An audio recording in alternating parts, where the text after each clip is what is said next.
Do you remember the first time that you saw that piece of art that took your breath away? The one where you had an emotional or deep guttural response to that made you question? How about that time when you were on vacation walking through an artsy neighborhood and you were so overwhelmed with this stunning mural that was painted on a dilapidated building?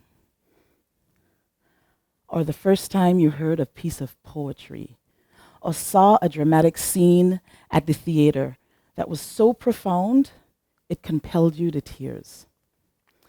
Or maybe you felt called to action after you saw images from an artist left in your compromised or at-risk neighborhood, but those messages were messages of defiance, hope, and love. So as a human, I'm very privileged and I feel very grateful to have had all of these experiences because of art. Because art helps me to connect to my humanity. Now, as a social worker, working in community development, community engagement, I'm also very grateful to have art, to have found it early in my career, to help me with my practice in community development.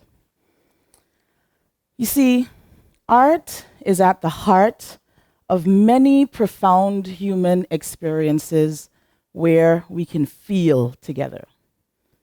Art and TEDx, but you get the picture.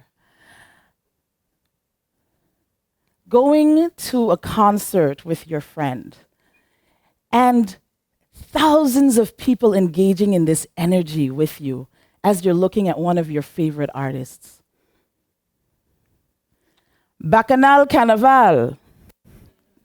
Now, this is a favorite pastime tradition of many Caribbean people where we let loose and dance in the streets and release stress and celebrate life. So art is there for you to express, to release, to send messages, but doing it together for one common goal also empowers community to act. And that's where this presentation leads us. So think about art as a vehicle that gets you to community engagement, community development, community change. But in the middle of that, you have to feel.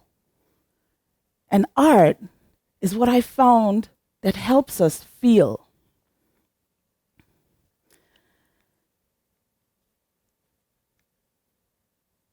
One of the things wrapped up in feelings is empathy, right? So empathy, for the purposes of today, we'd like to define what empathy is. And so empathy is the human capability that we all possess that allow each and every one of us to feel the other's feelings. Can we agree? Yes? Okay. But just in case you don't get it, there is a diagram right here. See, I'm not an artist. So let's think about art in the vehicle moving us through community change. But when you're doing the art, the hope is that you feel it. By no stretch of the imagination am I an artist, as you can tell.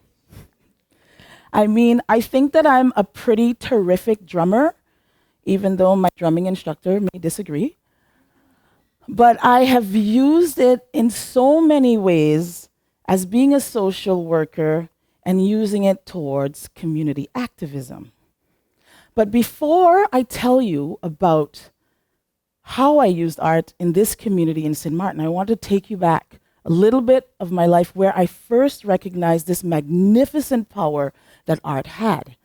And this was when I was working in this little city called Windsor that I called my home for 11 years. That was in Ontario, Canada. And I worked with these kick-ass kids. They were refugee and immigrants from different parts of the world, the majority of them being from the Middle East. And they were experiencing in their little city lots of discrimination, and it found it hard to settle. So what I did is that I wrote a grant, and the grant was to address some of the xenophobic behavior that was happening in the community. So that's what we did. So working with kids before, I decided to hire this awesome, amazing drama instructor. And he and I together helped these kids to workshop their stories, to tell the community not just about how they got to Canada, but what they were going through. First time on stage, 1 year prior to getting there, 10 months it took us to get there, and these kids killed it. Right? There was an immediate connection between them and the audience. And they displayed how long they stayed in refugee camps, sometimes months, sometimes even years. Lost family members along the way, watching some of them die. And that's when I recognized the power of art. I had been using it all the time, not very conscious, because I was young and had no idea. And I saw this connection being made with the community. So just to test our theory a little further, we gave them pieces of paper, right? The community, the audience, to tell us what kind of comments they had. But more importantly, I was really concerned about how they started looking at refugees and immigrants. And this was some of the comments they made. Wow, I'm so happy that you're here. Speechless. I think that I'll go home and think. 2 years after this kick-ass experience with these kids, I packed up everything and I left and I went back to my first home.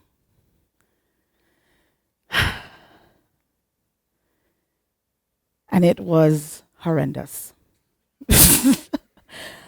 10 months later, Hurricane Irma comes along, September 6th, 2017, and she left the island in chaos. Families were compromised. Businesses and homes were destroyed. People were so frustrated, and violence was on the rise.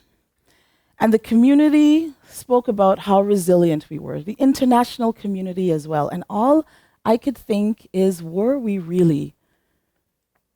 As a social worker looking at all of the disconnect, I was really concerned. As an executive director of domestic violence, I was also concerned because Irma had drastic effects on domestic violence. The research suggests that after natural disasters, domestic violence rises. And we were seeing that. The calls keep coming in. 150% calls from last month, it increased. So the staff was in constant crisis mode. And so we decided, you know what? We needed more awareness, we needed more education. And I'm going to tell you how I did that after. The international community was so gracious and helped us out. But there were a few artists in our community that saw and recognized what was happening. And they decided to work together with one of the government ministries and put together some plans, and they were art invoked. And one of those plans was this campaign called Too Cool to Loot, which addressed this horrific actions that were happening in our community that was setting us back. So artists went into the classrooms and they spoke to kids and they engaged them in arts. They created posters, put them out there in the public for the community to reflect, to let them know that indeed it wasn't too cool to loot at all. Now, in my case with domestic violence, I decided, we are going to have an art activity. And we decided to do a sip and paint. So maybe for some of you, you may be thinking, a sip and paint, oh really, Cassie? How artsy is that? Not really. Invite a whole bunch of people, they drink some wine, they eat some food. But no, do not underestimate a sip and paint. So what we decided to do is that we wanted to flood our participants in sensory overload. So we invited singers to come and serenade while we painted. This one particular singer, she also had her experience with domestic violence, and she opened up with that. And immediately there was a connection that was formed between her and the participants. We invited poets to express the horrendous nature of domestic violence in the community. And I sat back and I watched as these people were totally lost in their art. And it wasn't the alcohol. Right? And I was experiencing again what I had experienced 2 years ago with these kick-ass kids, people making the connection. And so they were making the connection, I don't just think about the cause, but for the victors as well as the victims. And they found their humanity. And the way that I tested this theory is that I sat back and I waited. We just finished a sip and paint. And then what happened is people started calling.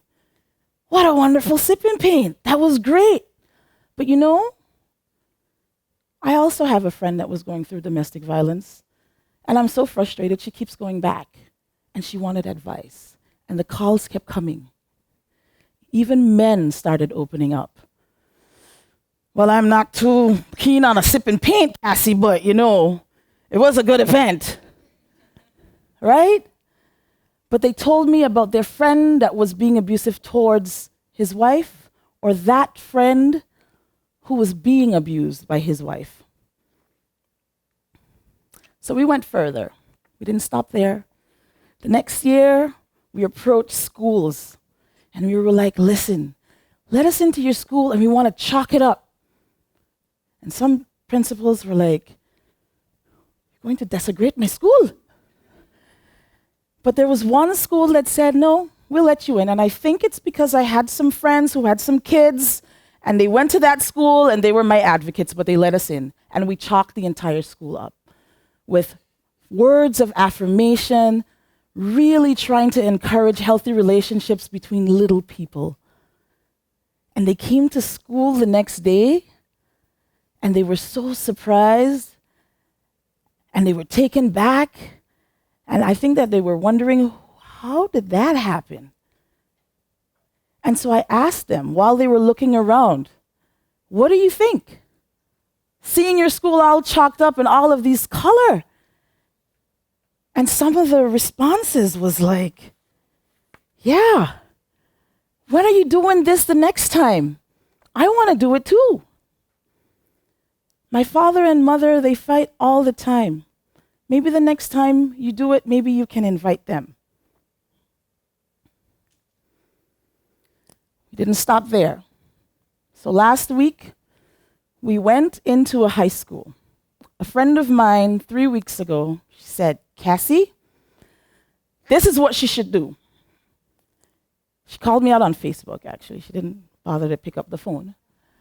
And she said, I think we should go into the school. We should paint some affirmative words, right? Really about the intimate relationships with themselves and with each other as young people start to grow. And so I couldn't say no. And I said, absolutely, let's do this. And so we got the supplies from one of the material stores here on the island, and they supported us, and we went into the schools. Now, that just finished a couple of days ago. So I haven't had the time to see what the results are. We're going into the schools next week. But if you invite me back to another TEDx, I'll be sure to let you know, because I think that it will be overwhelmingly positive. So art. It's this thing. It's not just to put up in your living room to contemplate about life. But community art has this really cool, fantastic, magnificent way of building community. So I have an anecdote. And you all have to repeat after me, if that's okay. So when things seem hopeless, chaotic, and ugly, go deep within, call on your friends, speak your vision from imagination, get volunteers young and old, make things beautiful, and watch shit change for the better. Thank you.